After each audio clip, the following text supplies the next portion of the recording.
casi nadie cita los salmos. Y me doy cuenta también de que los que leen los salmos siempre lo aplican aquí a la iglesia. Por ejemplo, si habla de la casa, ellos dicen a la iglesia. Si habla del templo, hablan de la iglesia. Pero bíblicamente, inclusive hay muchos que ignoran, ¿no? Lo que la Biblia es bien clara, pero que no está en el libro de Salmos, sino que está en el libro de Samuel, Reyes y Crónicas. Y es la gran verdad. Gracias, hermano.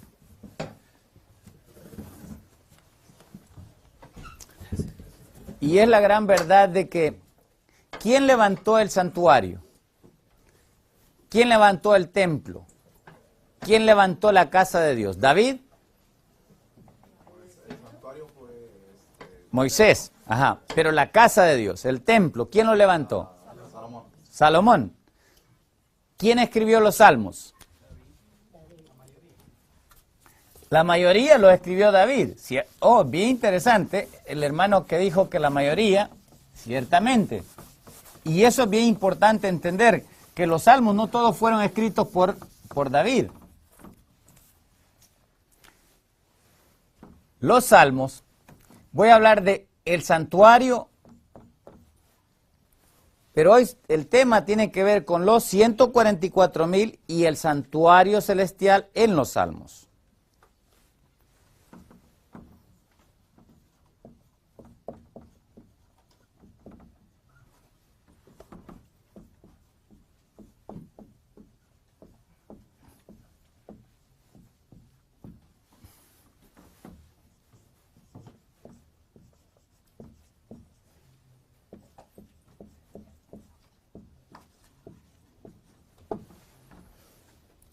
De esa manera lo vamos a poner,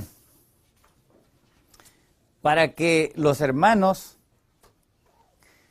que conocen un poco del santuario celestial o de los 144,000 puedan entender un poquito mejor los salmos. Tomemos en cuenta que los salmos fueron escritos, como dijo el hermano, los salmos fueron escritos por David, la gran mayoría, pero también hay gran cantidad de salmos que fueron escritos por los hijos ¿de quién?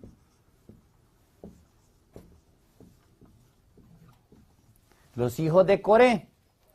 También hay otros salmos que fueron escritos por otros profetas, que eran profetas cantores. Uno de ellos, por ejemplo, era Asaf. Otro de ellos era Etam o Jedutún.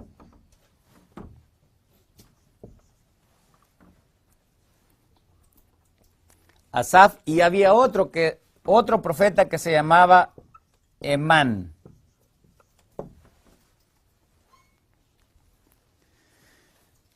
¿Qué importancia tiene esto para nosotros?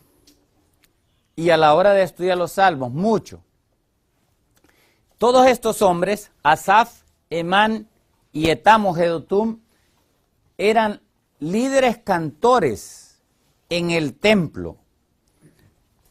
David los levanta a ellos para que fueran los que dirigían el canto. Y por medio de estos cantores, por cierto,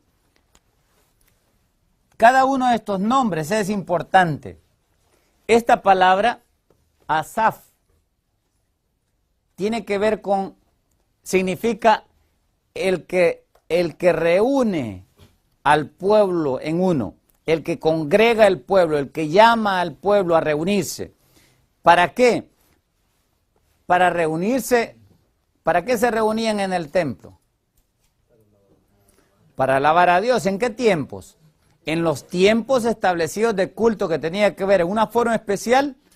En el santuario tiene que ver no tanto con el sábado, a pesar de que el sábado también, pero el santuario tiene que ver más que todo con las 7 fiestas de Dios que estaban en 3 periodos. Y es bien importante que entendamos eso. Asaf significa el que congrega al pueblo, a todo, en Jerusalén. ¿Para qué? para las 3 fiestas.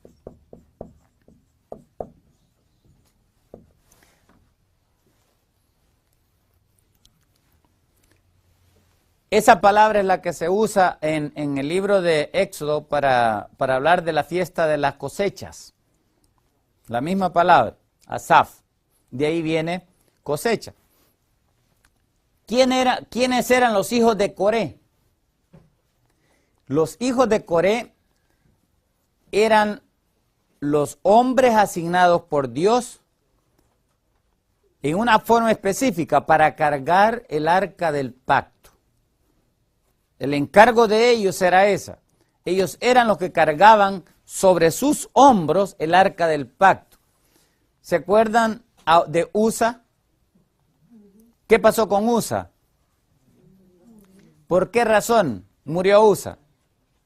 2 desobediencias cometió David ahí en esa ocasión.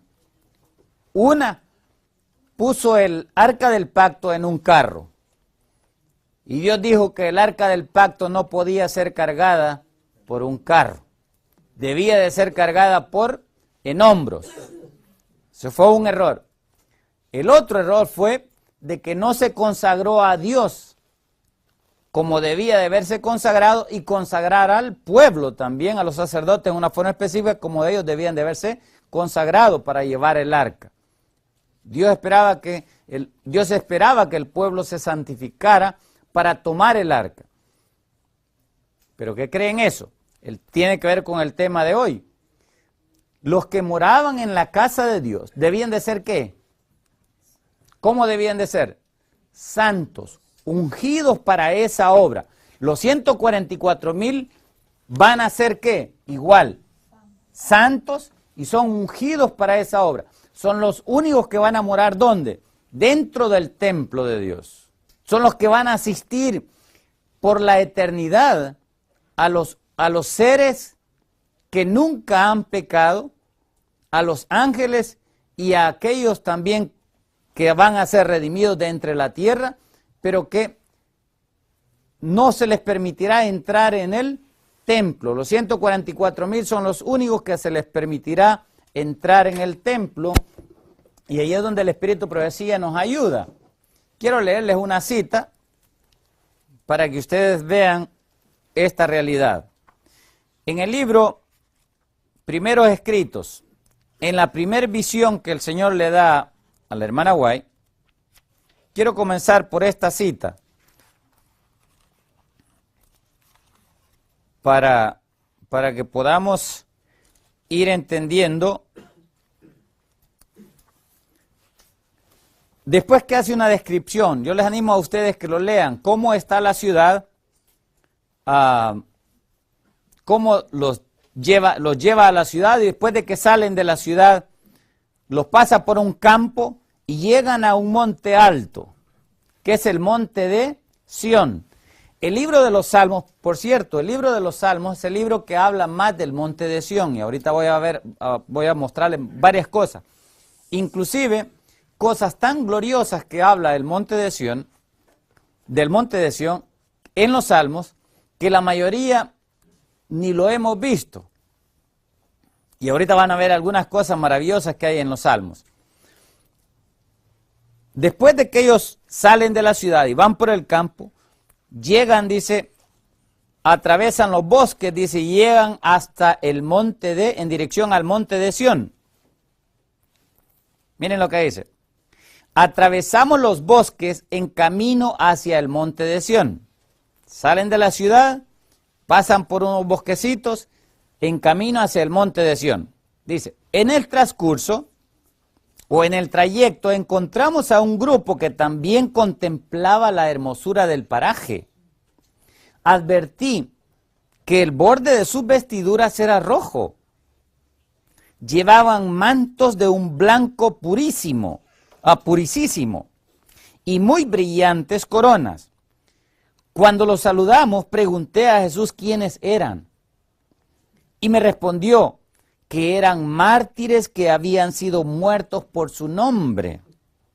Los acompañaba una innúmera hueste de pequeñuelos que también tenían un ribete rojo en sus vestiduras.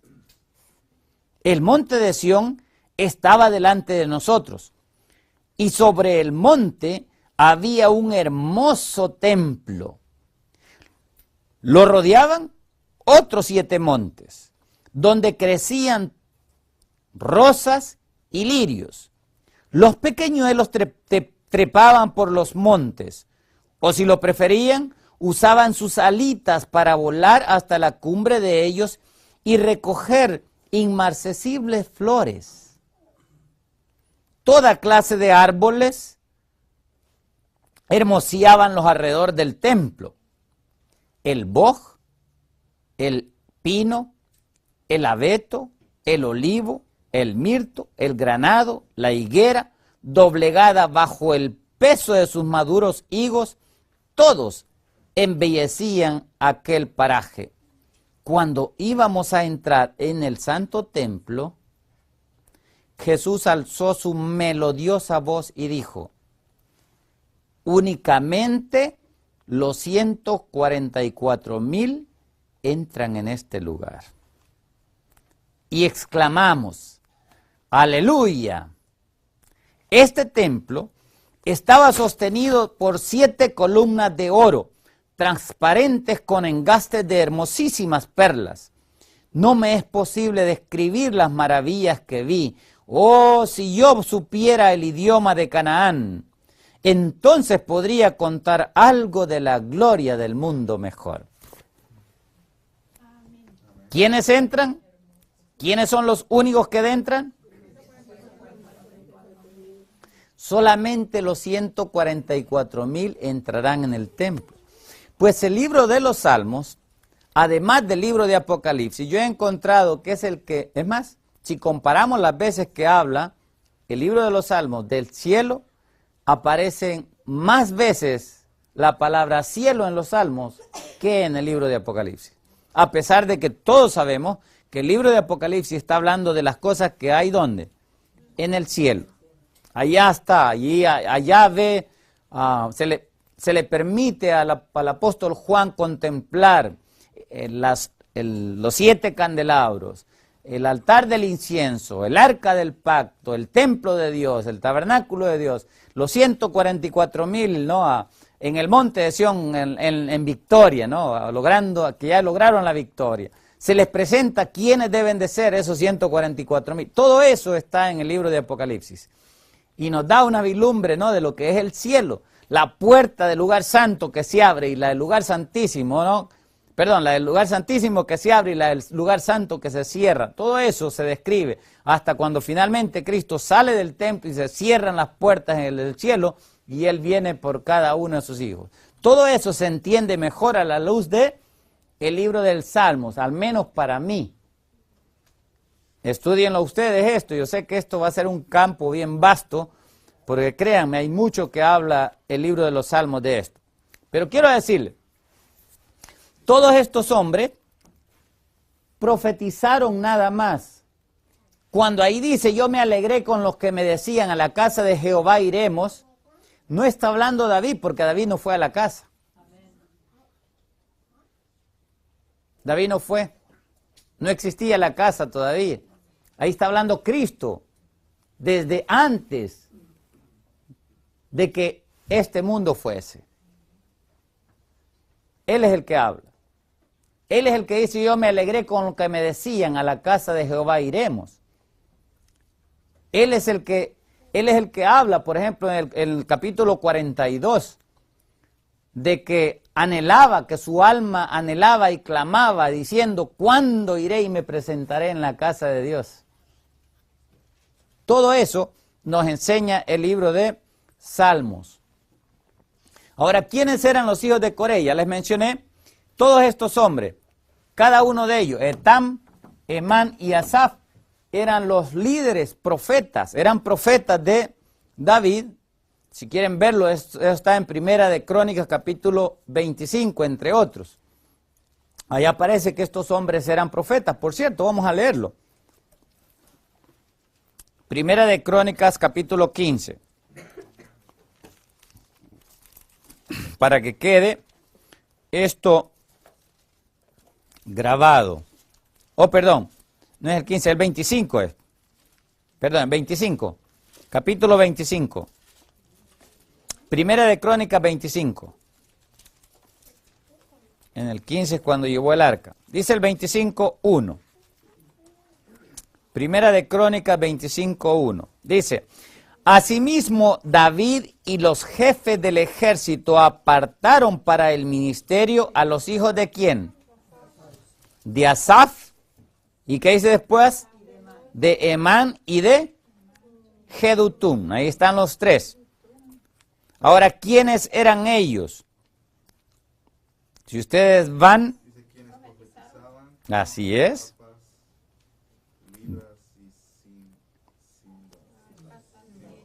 ¿Eran profetas ellos? Dice, para que profetizasen, dice, con arpas, salterios, címbalos, y el número de ellos, hombres que idóneos. ¿Se acuerdan? Que el Señor Jesús habló de que lo que sean dignos, idóneos, lo mismo.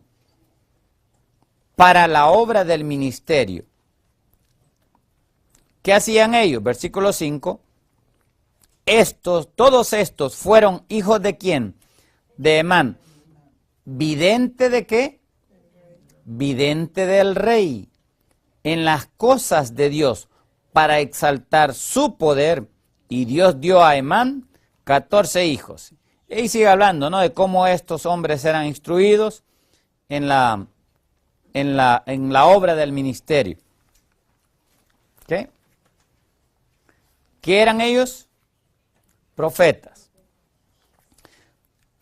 Los salmos, desde el capítulo 42 hasta el capítulo 40, me parece que el 48, 49, creo que está. Desde el 42, creo que hasta el 49 son de los hijos de Coré. Desde el 42, quiero estar seguro.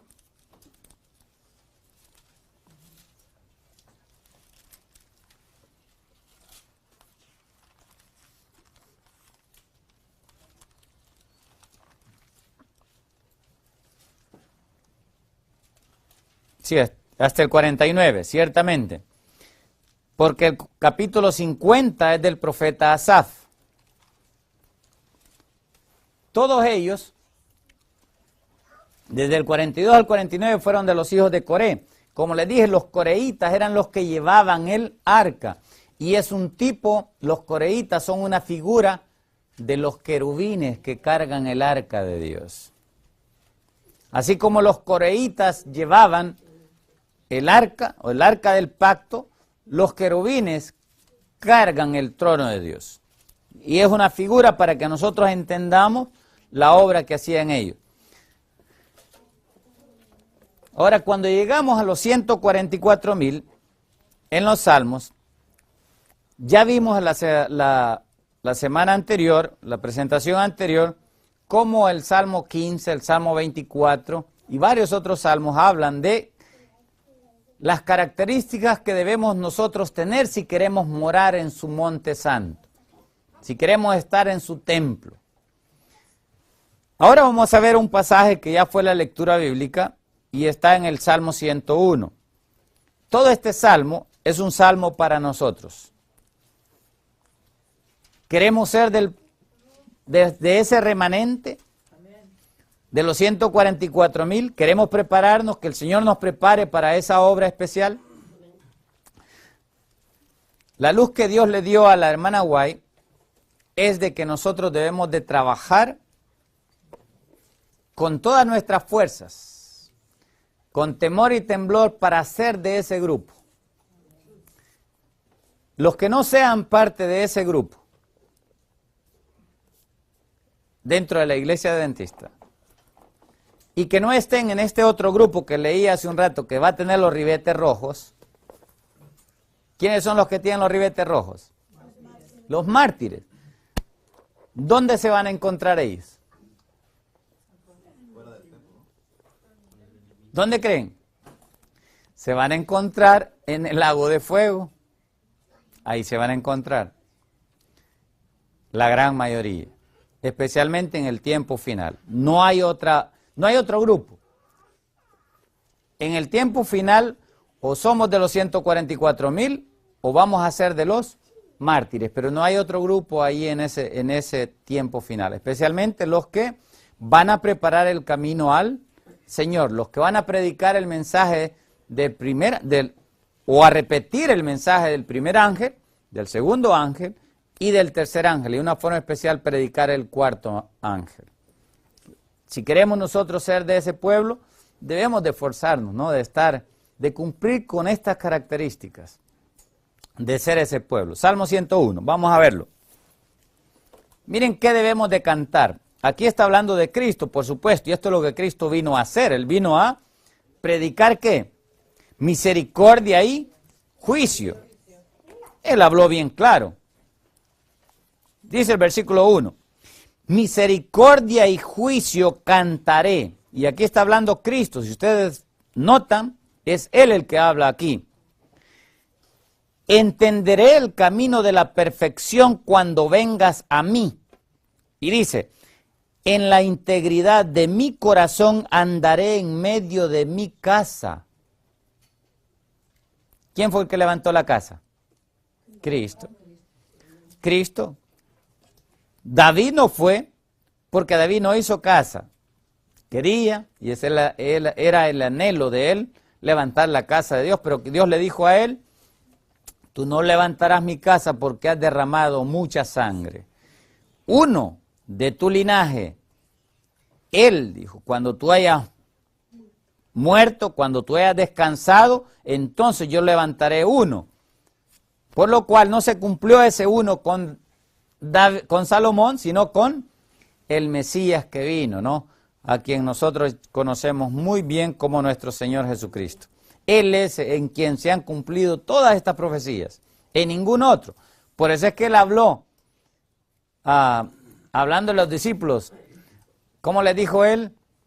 Hay insensatos y tardos de corazón para entender lo que han dicho, ¿qué? Todos los profetas y los salmos. Él habló de los salmos. Los salmos hablan de él, de una forma específica. No hablan de ningún otro. Por supuesto, la otra parte que es importante entender de los salmos es que cuando habla de pecados, ahí ya no habla de él, porque él logró la victoria. Ahí habla de quiénes, ya de nosotros. Y esa es parte que nos toca, o sea, que debemos de entender nosotros y nos toca hacer también. Dice el versículo 2, no, el 3, ya leímos el 2, ahora el 3 dice, no pondré delante de mis ojos cosa injusta, aborrezco la obra de los que se desvían. Miren, ¿quién está hablando ahí? ¿David o Dios? Está hablando Dios, Cristo mismo está hablando. Y dice, ninguno de ellos, ¿qué? Ahora, ¿quién es ese que dice? Ninguno de ellos se acercará a mí. Ahí habla Cristo y Dios también. O sea, si nosotros nos desviamos de Dios, y ahorita vamos a ver quiénes son los que se desvían. Ninguno de los que se desvían, dice, estará delante de él, se acercará a él. Versículo 4. Corazón perverso se apartará de mí. ¿Qué van a hacer? ¿Cuándo es que esto se va a cumplir? Cuando Él venga, ¿se acuerdan? Apocalipsis 6, versículo 16, donde dice que los reyes, los grandes, los chicos, los poderosos, todos, esclavos, libres y siervos, van a clamar a los montes y a las peñas y les van a decir, caed sobre nosotros. De eso está hablando aquí. Por eso es que aquí dice, corazón perverso se apartará de él, va a huir de él. No conoceré ¿a quién? Al malvado. ¿Se acuerdan Mateo 7, donde dice, apartaos de mí, obradores de maldad? ¿Y cómo termina? nunca os conocí. De esto está hablando. Versículo 5. Al que solapadamente infama a su prójimo, yo le destruiré. No sufriré al de ojos que, el que se cree grande por una posición, por un título, por un conocimiento, cualquiera que se enaltece, ¿qué va a pasar? No sufriré, dice, al de ojos altaneros y de corazón, ¿qué? Vanidoso.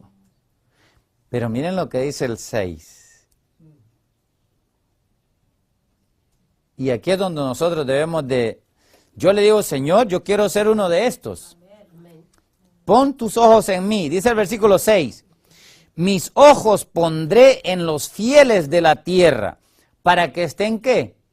Para que estén conmigo. ¿Y dónde está Él? ¿Dónde está Él? Está en el cielo. ¿Se acuerdan la oración del Señor en San Juan 17? Donde habla, los que me has dado, que así como Él iba a estar con Él, que también ellos estuvieran donde Él está.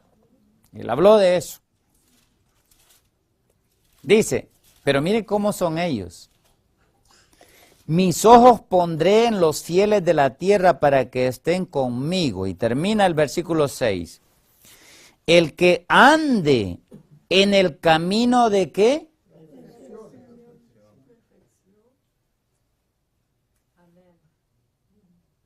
El que ande en el camino de la perfección, este me servirá. Y cuando dice me servirá, entendamos los términos bíblicos. Cuando habla la Biblia me servirá, significa que Cristo lo va a hacer un sacerdote. Un sacerdote para Dios. Así como fue a Aarón, así también el Señor lo va a hacer ¿qué? Sacerdote. Algunos piensan y enseñan, ¿no? Que Apocalipsis 7, cuando habla de los 144,000, que van a ser de las 12 tribus literales. Pero sorpréndanse. El Señor dice que va a sacar sacerdotes de entre todas las naciones para Él. Y Isaías 60 en delante, hasta el 66, habla que Él va a tener sacerdotes de entre las mismas naciones paganas, gentiles, que habían en el tiempo de Isaías. Ahorita vamos a ver algunos versículos de eso. Versículo 7. No habitará dentro de mi casa el que hace ¿qué? Fraude. El que habla mentira. ¿Se acuerdan que Apocalipsis 14 habla de que en sus bocas no fue hallada ¿qué? Mentira, pues son sin mancha delante del trono de Dios. Aquí está hablando los mismos. 144,000 o no. Dice, no se afirmará delante de mis ojos el que habla mentiras. Versículo 8. De mañana destruiré a todos los impíos de la tierra, para exterminar de la ciudad de Jehová a todos los que hagan ¿qué? Iniquidad. Y esa palabra iniquidad es bien interesante. Ahí significa idolatría. Iniquidad significa ahí idolatría. La palabra es aven. Y esa palabra aven significa idolatría. Todos los que se apartan de Dios, dice que no van a habitar en su ciudad. Ahora, ¿cuál es la ciudad del Señor? ¿Cuál es la ciudad? Es la Jerusalén celestial. Es esa la ciudad. Aunque estén, y miren, esto es bien importante, aunque estén inscritos en el nombre, sus nombres en la ciudad de Dios, pueden ser borrados los nombres de esa ciudad. Si hacen ¿qué? Idolatría. Si finalmente, a pesar de que fueran arrepentidos y su nombre no estuviera en los récords de la Jerusalén, y esto tiene que ver con dos cosas, con el día de la expiación y también con la fiesta de las trompetas. Porque en la fiesta de las trompetas es cuando se le anunciaba, y esto es lo que debemos de entender, la fiesta de las trompetas era para anunciar al pueblo que se preparase porque el día del juicio venía y iban a quedar afuera si ellos no se santificaban como Dios esperaba que se santificaran. Para eso era la fiesta de las trompetas. Dios en su grande misericordia, no quiere que ninguno que perezca, ninguno se pierda, sino que todos lleguen al arrepentimiento y sean salvos. Por eso Dios dice, antes de que venga el día grande y terrible, yo les voy a dar un anuncio, a ver si así atienden. La fiesta de las trompetas es para eso específicamente, para anunciarle al pueblo que le quedan 10 días, un día por cada mandamiento, porque el día 10 es el día del juicio y le quedan, ¿qué? 10 días, prepárate, conságrate, santifícate, apártate de toda inmundicia, ¿no? ¿Sí? Quita toda idolatría dentro de ti y de esa manera yo te recibiré en mi casa. Eso es lo que está hablando aquí. Ahora, al estudiar los salmos, notemos esto, que es bien importante. Miren, todos los salmos hablan en los salmos, muchos salmos hablan del paraíso, hablan del río del agua de la vida, hablan del trono de Dios con los querubines a un lado.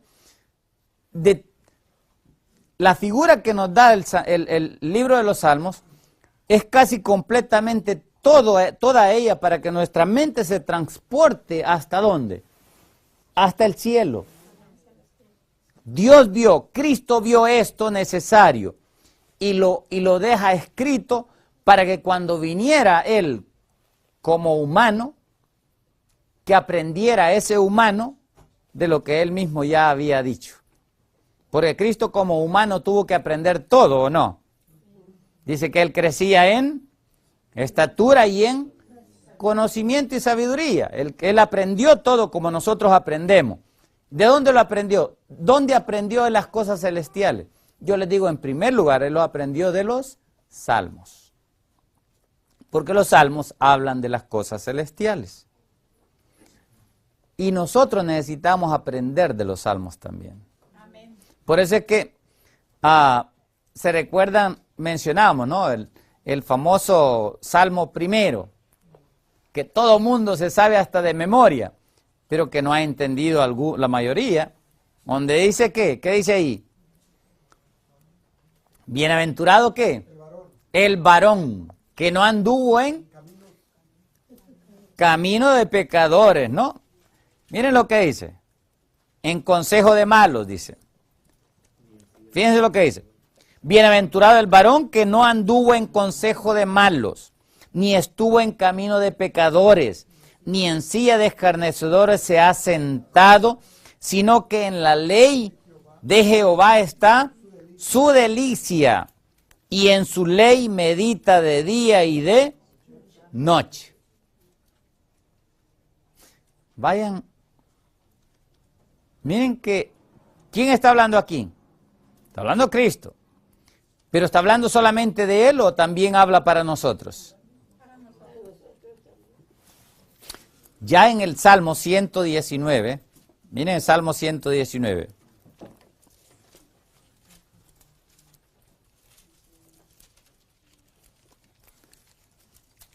Salmo 119, el versículo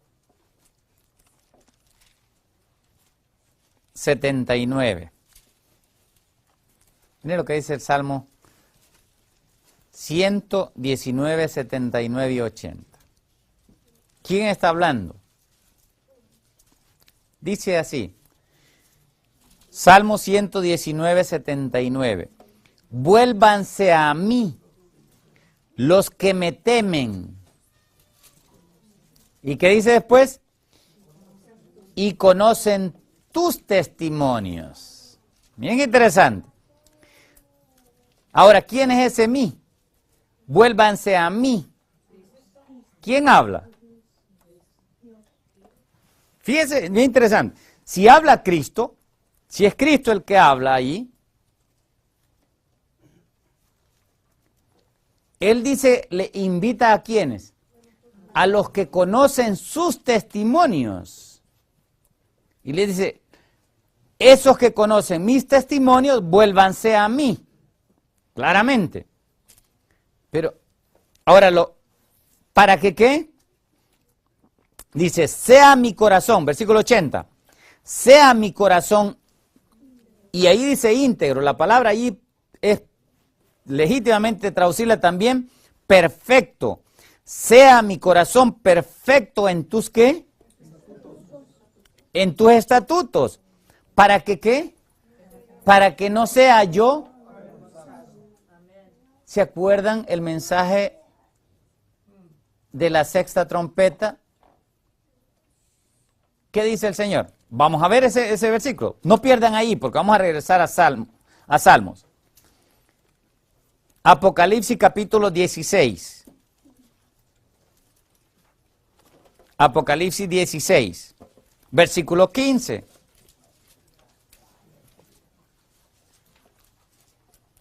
¿Qué dice?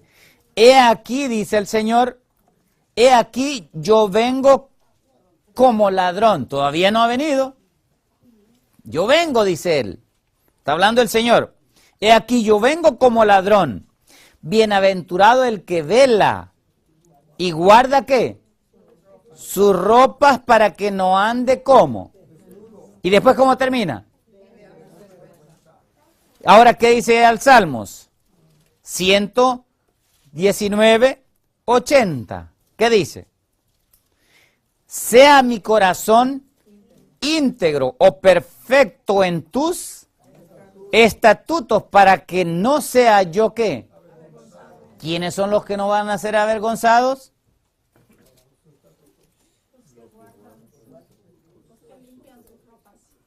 Los que limpian sus ropas, ¿cómo? Obedeciendo su estatuto. Hay otro versículo ahí en Salmo 119, versículo 9, muy conocido de muchos, y lo dicen de memoria. ¿Con qué limpiará el joven su camino? ¿Con qué? Con guardar su palabra. Con todo mi corazón te he buscado, no me dejes desviarme de tus mandamientos. En mi corazón he guardado tus dichos, ¿para qué? Para no pecar contra ti. ¿Quién es el que no va a ser avergonzado? Ahí está. Ahí está. Versículo 77. Vengan a mí tus misericordias para que viva. Los 144,000 van a vivir, ¿sí o no? No van a morir. ¿Y cómo termina? Porque tu ley es ¿qué? Es mi delicia. Versículo 174.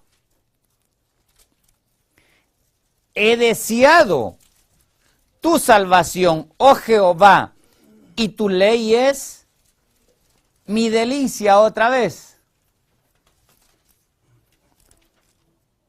Versículo 24. Salmo 119, 24. Es más, vamos a leer el 23 primero, 23 y 24. Dice el 23. Príncipes también se sentaron y hablaron contra mí, mas tu siervo meditaba en tus estatutos. Pues tus testimonios son mis, ¿qué? Mis delicias. ¿Y mis qué? Mis consejeros. Mis consejeros. Y así podemos hablar de todo lo que, y hacer la comparación de lo que habla el libro de Salmos con lo que enseña el libro de Apocalipsis. Y podemos pasar buen ratito aquí, ¿no? Buenas horas, viendo la comparación en ambas cosas. Pero quiero que observen, ahora vamos a ir a algunos pasajes donde habla del templo en sí. Acordémonos que aquí habla de las cosas celestiales. Por eso es que miren, ahí cerquita del Salmo 119, hay un salmo muy bonito, el 123, el 121 al 123, todos los salmos. Habla de los que suban al monte de Sión. Dice el 123, 1. A ti alcé mis ojos, a ti que habitas ¿dónde? ¿Dónde? ¿A quién debemos alzar nuestros ojos? A Cristo que habita ¿dónde? En el cielo. He aquí, dice, como los ojos de los siervos miran a la mano de sus señores, y como los ojos de la sierva a la mano de su señora, así nuestros ojos miran a Jehová nuestro Dios, hasta que tenga, ¿qué? Misericordia de nosotros. Y después ahora clama, ten misericordia de nosotros, oh Jehová, ten misericordia de nosotros, porque estamos muy hastiados de menosprecio. Están siendo perseguidos, parece, ¿verdad? Hastiada está nuestra alma del escarnio de los que están en holgura y del menosprecio de los soberbios. Pero como dice después, en el versículo, capítulo 121, ¿qué dice ahí? Alzaré mis ojos, ¿a dónde? A los montes. ¿A cuáles montes? ¿Qué hay en el monte de Sión? ¿Hay otros montes? En el monte de Sión hay otros montes, lo leímos. En el monte de Sión dice que hay otros 7 montes alrededor de él. ¿No se recuerdan? Lo leímos ahorita. En el monte de Sión hay 7 montes alrededor. Miren que cómo es Dios de bueno. Como Satanás quería estar en un monte que estaba alrededor de 7 montes, ahora le permite aquí en esta tierra que su silla la ponga alrededor de 7 montes también. 7 montes. La única ciudad en el mundo que está sobre 7 montes. ¿Cómo se llama? La ciudad del Vaticano. No hay otra ciudad. Y Dios le permite, ¿no? Tú quieres una ciudad con 7 montes, te voy a preparar una para ti. ¿Sí? Aquí te la voy a hacer. Y aquí te voy a poner tu trono. Y hasta ahorita, allí lo tiene. ¿Para qué? Para que todos nosotros, y los que sean sinceros, puedan distinguir que si hay un trono aquí en esta tierra, donde Satanás rige, reina, y que hay otro trono, ¿donde quién? Donde Cristo, nuestro Señor, reina. ¿Dónde está el de él? En el cielo. Su reino, por eso es que Cristo dijo, mi reino no es de este mundo, mi reino es del cielo, de allá. Aprendan, y el desafío de Cristo para con nosotros es ese. Por cierto, la próxima semana, la lección de escuela sabática habla de, justo de eso, el reino de Dios, el reino de los cielos, que fue lo que Cristo más enseñó. Así es que es importante que entendamos, pero dice el versículo 1 del capítulo 121 de Salmos, alzaré mis ojos a los montes. ¿De dónde vendrá mi socorro? Mi socorro viene de Jehová. ¿Pero dónde está Él? Él dice que desde los cielos enviará su salvación para con nosotros. A otro salmo lo enseña. Desde los cielos dice, enviaré mi salvación. Entonces, ¿de dónde dice viene? El socorro de los cielos.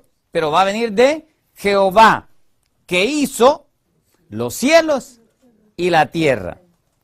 Y miren lo que dice el versículo 3. No dará tu pie al resbaladero, ni se dormirá el que te guarda. He aquí, no se adormecerá, ni dormirá el que guarda a Israel. Jehová es tu guardador, Jehová es tu sombra a tu mano derecha. El sol no te fatigará de día, ni la luna de noche. Jehová te guardará de todo mal. Él guardará tu alma. Jehová guardará tu salida y tu entrada desde ahora y para siempre. Ahora, cuando habla de aquí de todo esto, miren, comparen esto con Isaías capítulo 4. Acuérdense que ahí dice, Jehová es tu guardador, Jehová es tu sombra a tu mano derecha, el sol no te fatigará de día ni la luna de noche. Ahora comparen esto con Isaías 4, hablando del tiempo final.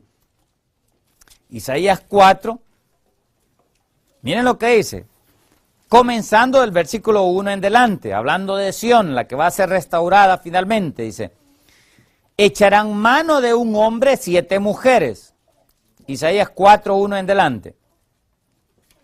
Echarán mano de un hombre 7 mujeres en aquel tiempo, diciendo, nosotras comeremos de nuestro pan y nos vestiremos de nuestra ropa, solamente permítenos llevar tu nombre, quita nuestro oprobio. En aquel tiempo, el renuevo de Jehová será ¿para qué? Para hermosura y gloria. Y el fruto de la tierra, que habla de los que Cristo saque de aquí de la tierra, ¿será para qué? Para grandeza y honra a los sobrevivientes de Israel. Versículo 3. Y acontecerá que el que quedare en Sión y el que fuere dejado en Jerusalén será llamado ¿cómo? Santo. Todos los que en Jerusalén estén ¿qué? Registrados entre los... Aquí habla del día de trompetas y el día de expiación, de eso está hablando. En ese día es que se pasaba registro a los que eran ¿qué? Sobrevivientes de Jerusalén. Versículo 4. Cuando el Señor, ¿qué dice? Lave las inmundicias. ¿Y cómo dice ahí? De las hijas de Sión. Así como la Babilonia madre tiene hijas, ahora les habla aquí a las hijas de ¿qué? De Sión. ¿Qué se refiere? Ya no se refiere a las hijas del pueblo de Dios nada más, se refiere a todas aquellas iglesias que profesan ser cristianas, pero que están ¿dónde? En inmundicia. En inmundicia, ahí se refiere a toda iglesia.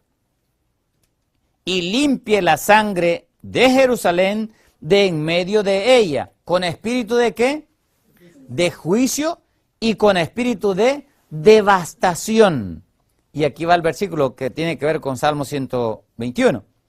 Y creará Jehová sobre toda morada del monte de Sión y sobre los lugares de sus convocaciones nube y oscuridad de día, y de noche ¿qué?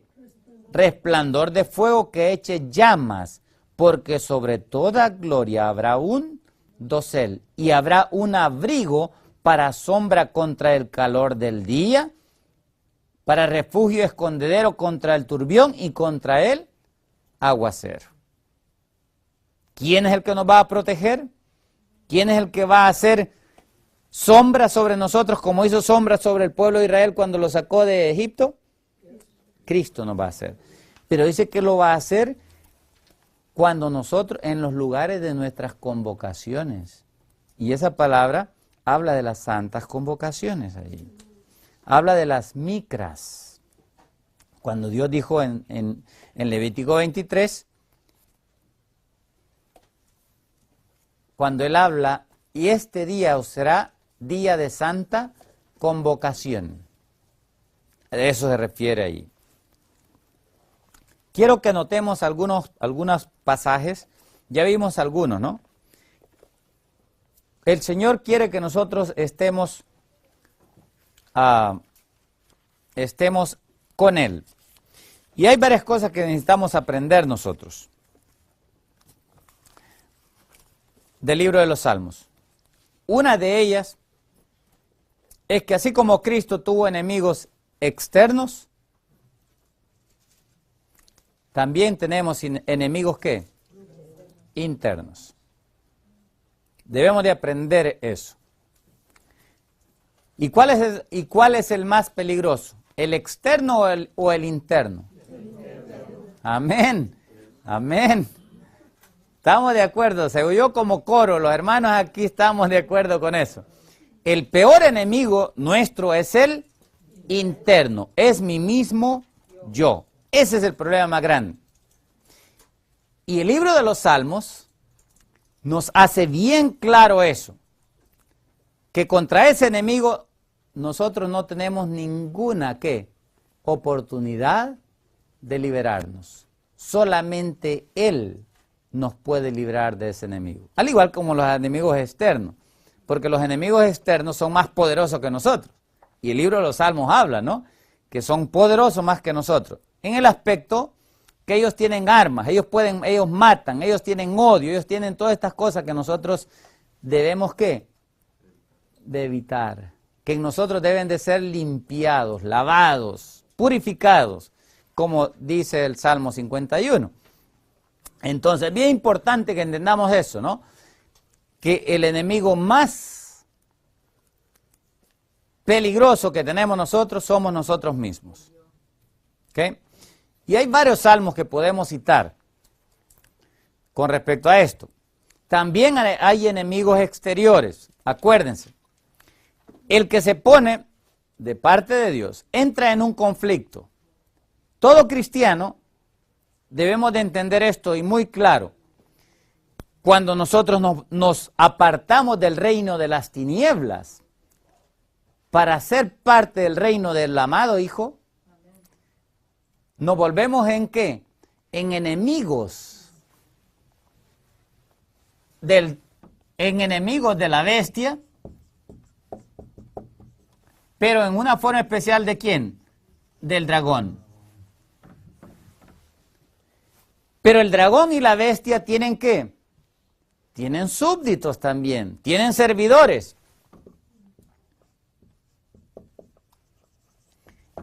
Y si nosotros nos ponemos a querer servir al Señor, ¿qué creen?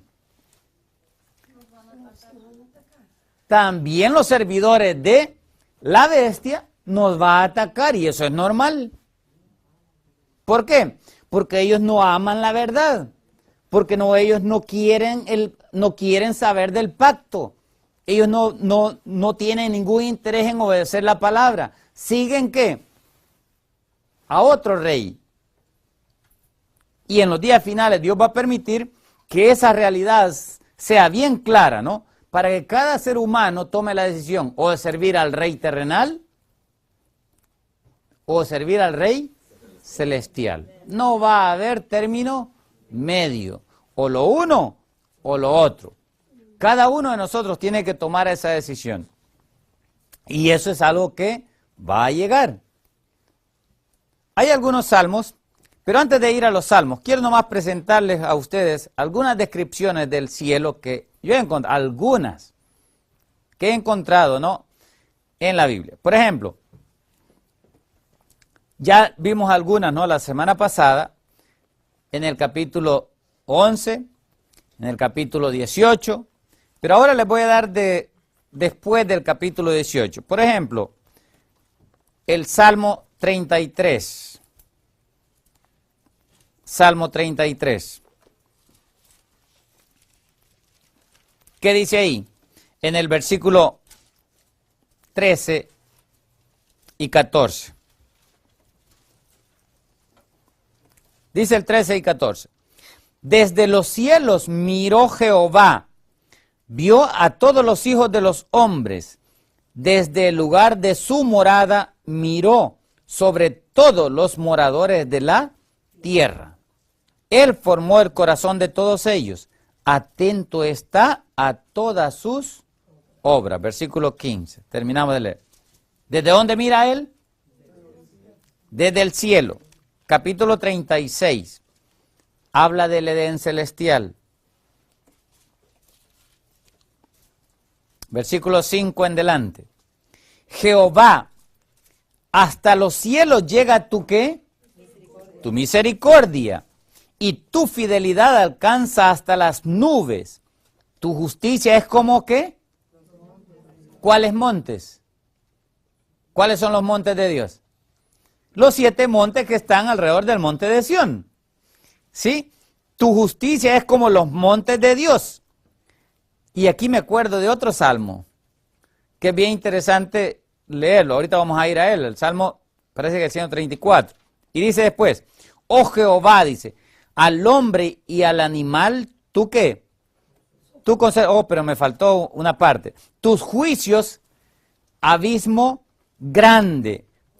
O sea que los juicios de Dios son algo muy abarcante. Pero necesitamos que entenderlos. Y dice, oh Jehová, al hombre y al animal conservas. Cuán preciosa, versículo 7, 36, 7. Cuán preciosa, oh Dios, es tu misericordia. Por eso los hijos de los hombres se amparan bajo la sombra de tus alas. Y ahora miren lo que dice aquí. Serán completamente saciados ¿de qué? De la grosura. La grosura significa abundancia. De la grosura, de la plenitud de tu casa. Y miren lo que dice después. Y tú los abrevarás del torrente de tu Edén. Ahí la palabra delicia es de tu Edén. Abrevar significa que los va a llevar como corderitos a tomar agua, ¿dónde? Al río del agua de la vida. Tú los abrevarás. ¿Por qué? Dice, versículo 9. Porque contigo está, ¿qué? El manantial de la vida. ¿De dónde sale el manantial de la vida?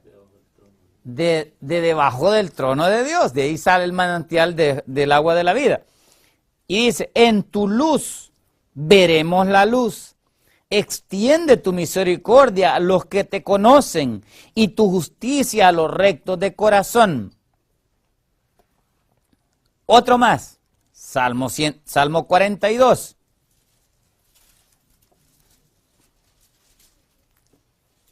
Y aquí habla Cristo usando la figura de un siervo. Dice el 1 en delante, 42, 1 en delante. Como el siervo brama por las corrientes de las aguas, así clama por ti, oh Dios, el alma mía. Mi alma tiene sed, sed de Dios, del Dios ¿qué? Vivo. Y esto es lo que Cristo dijo en el momento de la cruz, ¿se acuerdan? Sed, él dijo, sed tengo, pero él no quería agua, lo que quería era ¿qué? Ahí dice, ¿cuándo vendré? Y me presentaré delante de ¿quién? Delante de Dios. ¿Qué quería él? ¿Cuál es la sed que él tenía? De presentarse delante de su Dios, delante de su Padre. Eso es lo que él quería. Completar su obra aquí en esta tierra. Y después dice el 3. Fueron mis lágrimas, mi pan de día y de noche, mientras me dicen todos los días, ¿dónde está tu Dios? Me acuerdo de estas cosas y derramo mi alma dentro de mí, de cómo yo fui con la multitud y la conduje. Mire, ¿dónde la condujo? Hasta la casa de Dios. ¿Quién es el que condujo? ¿David lo hizo? Coré, por este salmo es de Coré ya. ¿Fueron los coreítas los que condujeron al pueblo a la casa de Dios? ¿O habla Cristo aquí? Habla Cristo. ¿Qué habla Cristo? Y miren, ¿qué va a haber allá? ¿Qué hay allá? Entre voces de alegría y de alabanza del pueblo, ¿en qué? En fiesta. Porque, por eso es que dice ahí, ¿por qué te abates, oh alma mía, y te turbas dentro de mí? Espera en Dios, porque aún he de alabarte, salvación mía y Dios mío. Capítulo 43, versículo 1. Júzgame, oh Dios, y defiende mi causa. Líbrame de gente impía y del hombre engañoso e inicuo, pues que tú eres el Dios de mi ¿qué? De mi fortaleza. ¿Por qué me has desechado? ¿Cuándo dijo eso el Señor? En la cruz otra vez. ¿Por qué andaré enlutado por la opresión del enemigo? ¿Y qué dice? Miren lo que bonito aquí. Envía tu luz y tu ¿qué? Y tu verdad. Estas me guiarán. ¿Pero dónde? ¿Dónde me guía la luz y la verdad? ¿A dónde? Me guiarán. Estas me guiarán a tu santo monte. y a tus moradas. Entraré al altar de Dios, al Dios de mi alegría y de mi gozo. Te alabaré con arpa, oh Dios, Dios mío. ¿De qué morada habla? ¿De qué monte de Sión habla? Otra vez. David no había levantado todavía el monte de Sión. David lo único que se le permitió fue destruir a los jebuseos, pero la ciudad la tuvo que levantar mucho después, pero más que todo Salomón, no David. Todo esto era profético y Dios espera que nosotros entendamos estas verdades para poder comprender que así como Salomón levantó el templo, así nosotros debemos de levantar un templo también. ¿Entendieron eso? Salomón levantó el templo físico, terrenal. Nosotros debemos de levantar ¿qué? El templo espiritual, pero el celestial. Y esa es la obra que Dios le ha dado a la iglesia adventista. Y esa es la obra que no estamos haciendo. Tristemente.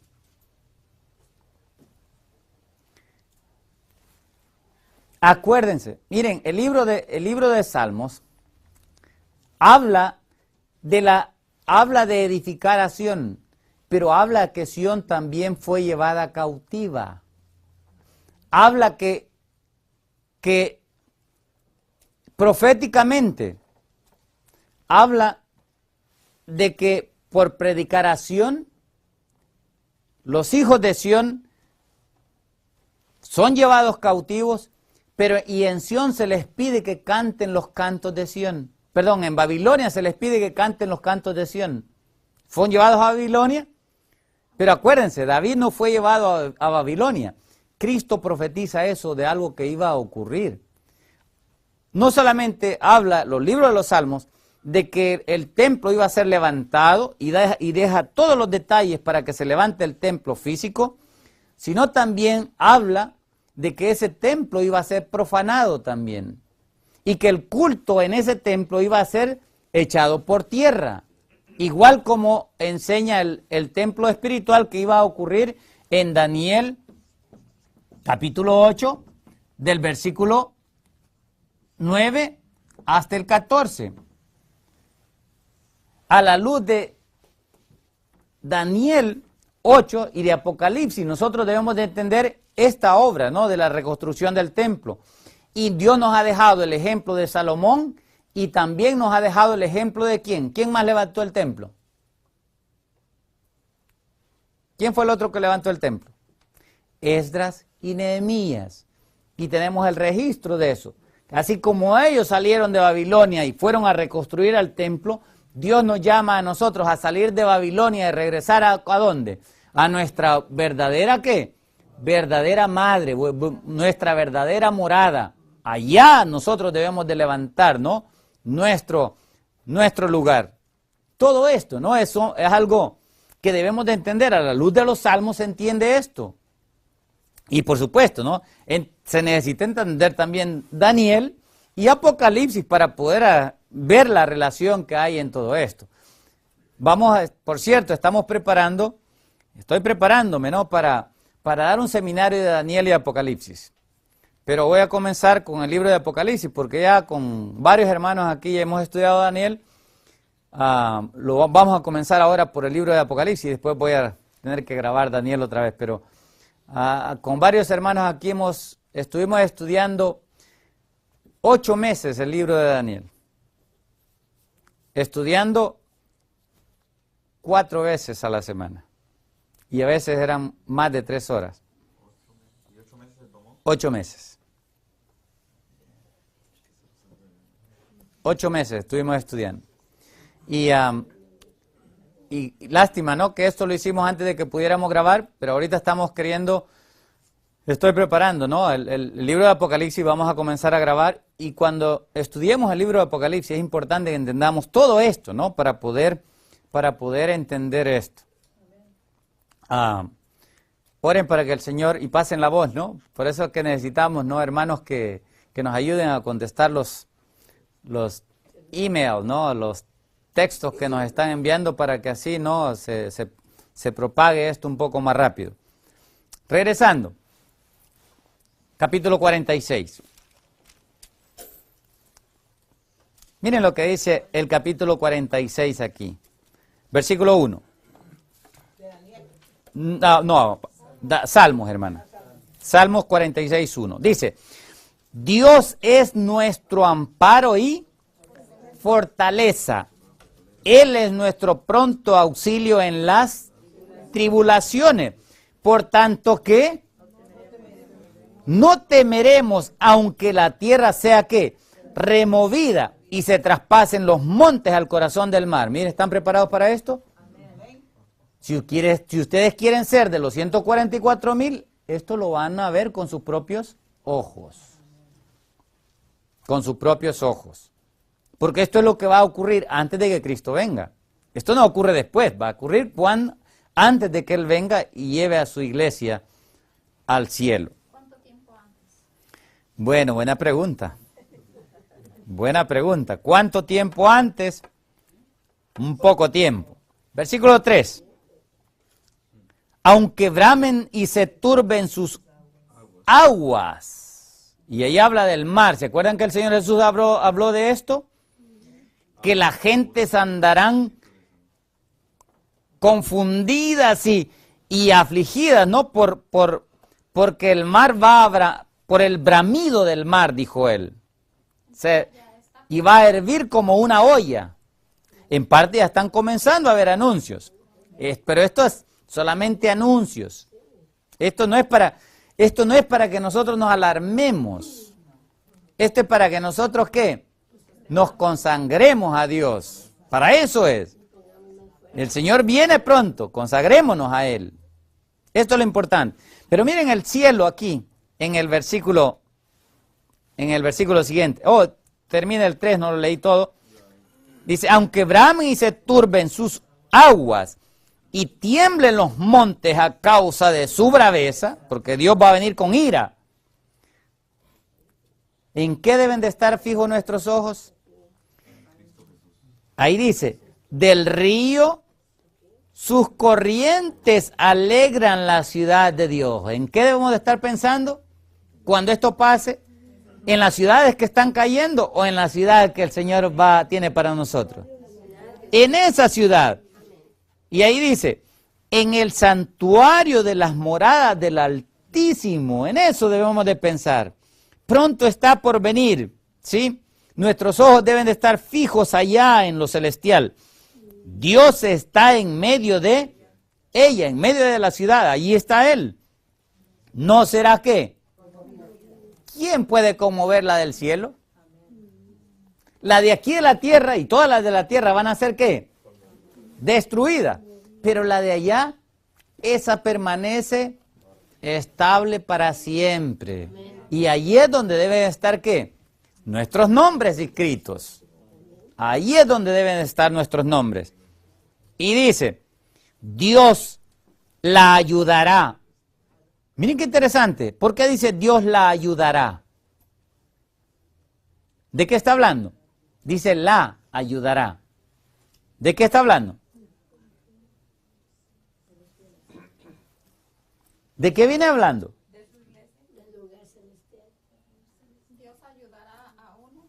Mire lo que dice ahí. Dice, del río, versículo 4, del río sus corrientes alegran la ciudad de Dios, el santuario de las moradas del Altísimo. Dios está en medio de ella. ¿De qué está hablando ahí? De la ciudad. Ahora vamos a ver. Dios la ayudará. ¿De qué está hablando? De la ciudad. Ahora, ¿por qué dice eso? Porque la ciudad, escuchen bien, la ciudad celestial, Dios sabía que iba a estar sin hijos, pero que Él iba a venir y Él la va a ayudar para que esa ciudad tenga ahora ¿qué?